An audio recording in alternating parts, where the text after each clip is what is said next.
Ladies and gentlemen, so that's Drafe back with some more World of Tanks. I've got two matches for you here, filmed on separate days during the ×5 weekend that we've got going on, and you definitely don't want to miss out on that.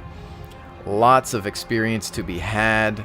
I'll tell you what though, there's nothing worse than playing a ×5 game and having your team win and you not doing anything, and that ×5 just goes to waste. So every time I play one of these ×5 events, I'm always nervous going into the match because I'm like, okay, we got to do damage.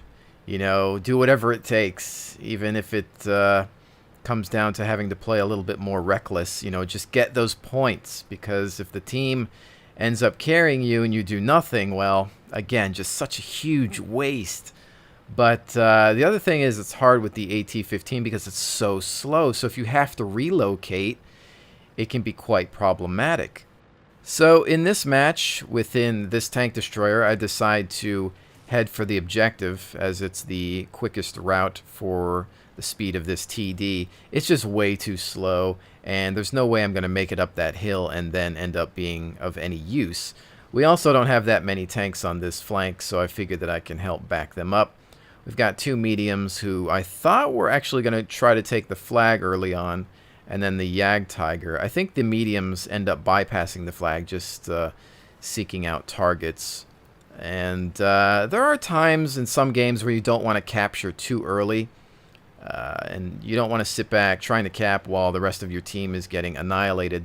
So you really have to pick and choose your battles when it comes to this type of scenario. At this point, however, I am starting to wonder if I'm going to see any action. I'm taking a look at my mini-map at all times and noticing that there's just a lot of enemy armor on that hill, and then there's 3 kills from friendly units there, and I'm deciding to reposition. I know that my only chance is to see if I can get a target on top of the hill from this side, and it looks like we might be in luck. There's a Centurion shot out, and he's being followed by a few other pieces of armor. So I'm starting to feel better here, just getting some damage into the game, and at the same time, of course, providing some excellent support to that hill. These guys have no idea what's hitting them. There's a 103 as well. Right now, it is a fantastic shooting gallery. I love this type of situation, except when you're bouncing shots, of course. But otherwise, these guys are just not paying any attention to us down here. We've got the Jagdtiger, I believe, as well, throwing out some shots. 103 is deciding to stick around. He could be reversing or moving around, or at least giving us the front of his tank, but he's not doing so, and that ends with his demise. There's a Centurion, kind of hard to hit here, bouncing off that turret. I'm deciding to switch over to some premium because the match is nearing an end, or at least I was thinking it was, and I just want to make sure that I can provide as much support as I can. Unfortunately, now I seem to be out of targets. The rest of the enemy force just pushing forward over the hill, and I believe we were unopposed on the flag side, unless the mediums had ended up running into anything. But we could have perhaps gone for a capture, but then you have to ask yourself, would it have alerted the enemy? Would they have then sent some reinforcements to the flag? Would that have helped the hill? There's so many variables that you have to consider when playing World of Tanks, or any video game for that matter. Some of you might think maybe we should have gone for the cap.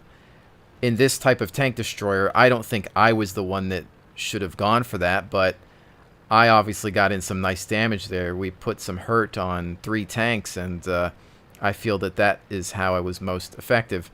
I wouldn't really want to be in the cap because there's not a whole lot of cover here. And, well, now we're in the process of intercepting some enemy armor. We've got some autoloaders to deal with, of course. I'm aware of that, but I'm thinking that I can maybe just angle my armor a little bit and deflect some of those shots. Dealing with a Jagdtiger who definitely put some hurt on me. He decides to turn around there. It's a bounce because it's a steep angle, and I'm just thinking about weak spots. Machine gun port it is. Also some premium ammunition here because I am now, of course, getting desperate. And we know that there's an autoloader that decided to bypass me. And we just need to figure out where he's going. Again, I'm just so slow that it's really hard for me to engage these targets. We are now starting to cap. Our artillery piece decides to move into the flag, which is not a bad idea because it does provide some form of distraction. Now, as you can see here, I had attempted to assist our Indian Panzer, but as I've been saying most of this match, I'm just way too slow. So I'm hoping to predict some movement. Front, shot out, tail end destruction of that T-54. I know that now I have to just deal with that T-34, but again, I have to think strategically and take a look at the minimap and consider his angle of attacks. Is he going to come from my left? Is he going to pop up in front of me? I've lost quite a few hit points, of course, and I don't want to lose any more. If he manages to hit me, it's possibly 400 damage. So we need to think about where he's going to travel. We are capping, so maybe his attention will be on the flag, and of course it is. There he is on the minimap. So I begin to turn around. He is full health. We do have the artillery piece and Jagdtiger there to defend, but can I get there in time? They've also got an IS-6, but as you can see, he's only got 1 hit point remaining, which means you know that somebody on my team is not happy with the fact that they shot at him and he still maintained that 1 hit point. It's as if a crew member came out of the cupola and grabbed that 1 hit point as it was flying away. But at this point, I'm just trying to move my slow ass up to this T-34 so I can help the Jagdtiger. Really hoping that the IS-6 doesn't get smart and pull up behind the Jagdtiger, but at this point, I just had the pedal to the metal, and I'm thinking, get behind this T-34 and put some shots into his 6. I've got some premium rounds loaded up. I don't need them, but I wasn't even thinking about switching ammo. I just wanted to get myself into this fight. IS-6 appears, but from the wrong side, thankfully. T-34, not even realizing that I'm here, totally tunnel visioning. But at this point, he's thinking about turning around, but it doesn't matter because the Jagdtiger can take him out. Shot into the front of the IS-6 for the victory. Rough game, but we managed to do it, and was very exciting to win that, especially on a 5 times bonus. That's 8,315 experience, ladies and gentlemen. I wish I could have games like that all the time. That was a bag of fantastic, if you ask me, but we did have to spend some money on premium ammo. I don't know that I necessarily needed it, but again, I just didn't want to take any chances, and I carry about 10 rounds with me just in case. I didn't profit on that match. In fact, I'm in the negatives, but that's why you own a couple of premium tanks, of course, to make up for credit losses like that. And I think I'll take the 8,315 experience any day of the week over the credits that I lost. Next match, once again featuring the AT-15 on the second day of the ×5 weekend. And I decide to head towards the west as the rest of the team seems to be moving towards the east. I figure that I can perhaps use this area along the back here to just line up my gun and angle my armor and fire into the bottleneck.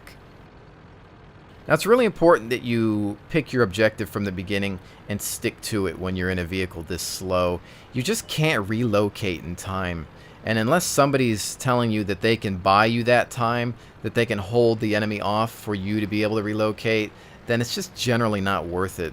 So even if you find yourself in a location where there's no enemies, just keep trying to push around and forward, or maybe hit a flank that's not protected, because trying to turn around usually ends up wasting a lot of time. Your team gets eliminated, and before you know it, their faster tanks are behind you anyway.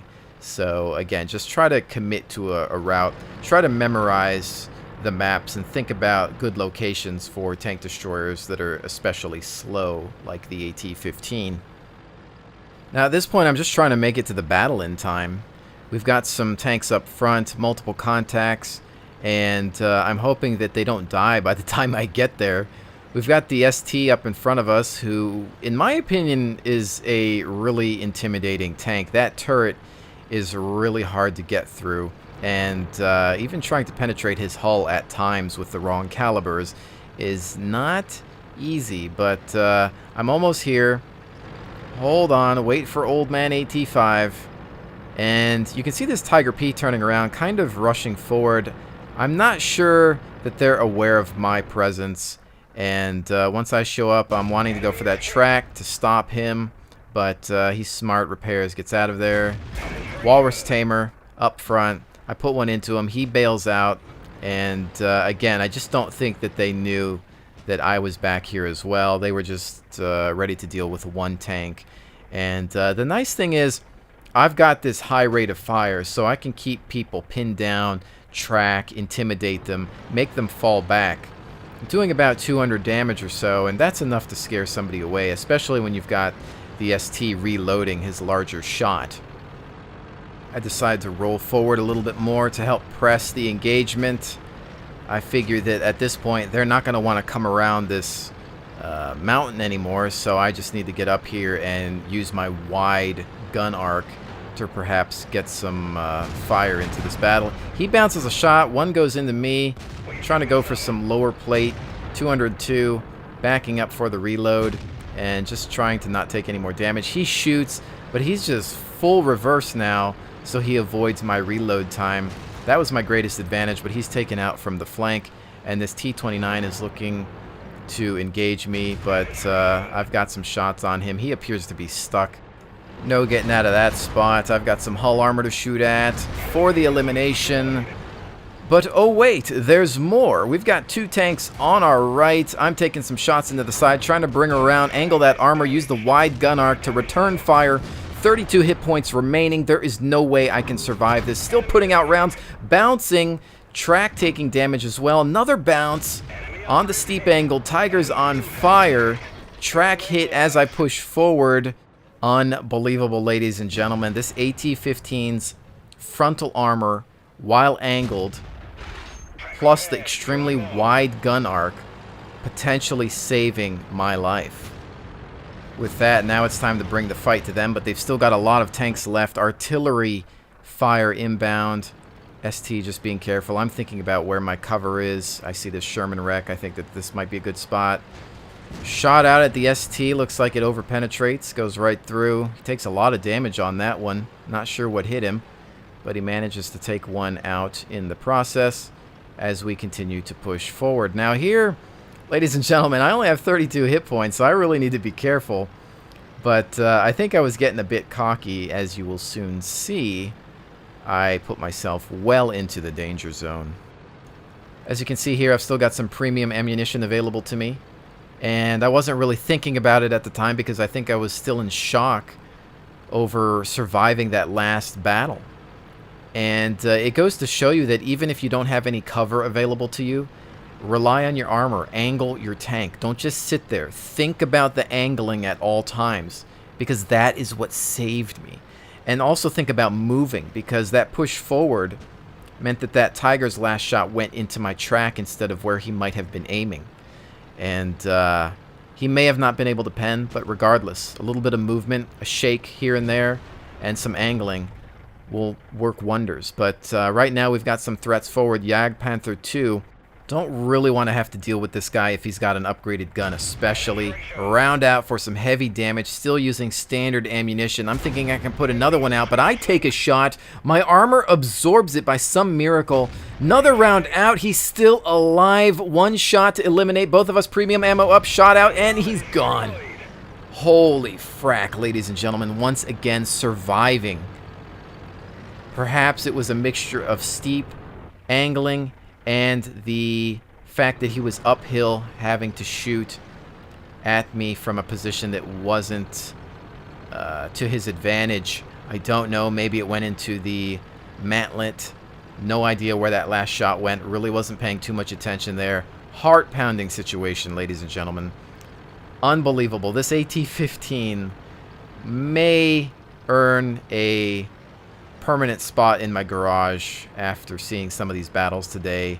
You know, it's not perfect, it's really slow, but there are times where that wide gun arc and angle, all that thick armor up front, can really save you and intimidate the enemy. And considering the fact that I'm not even fully upgraded yet, I don't even have the Type B barrel, I don't even think I have the last engine.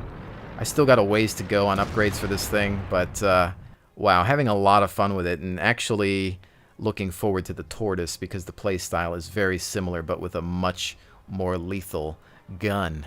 Not a bad game at all, as we can see from the statistics here, earning that Steel Wall and Spartan medal tenfold, and doing some nice damage in the process as well. Now, again, keep in mind that this was the second day of the ×5 weekend, which is why you're seeing me with over 7,000 experience. This is a completely separate day from the footage you saw in the start of the video. But anyways, ladies and gentlemen, I really hope that you've enjoyed this look at the AT-15. I look forward to bringing you more World of Tanks, and with that said, I will definitely see you on the next one.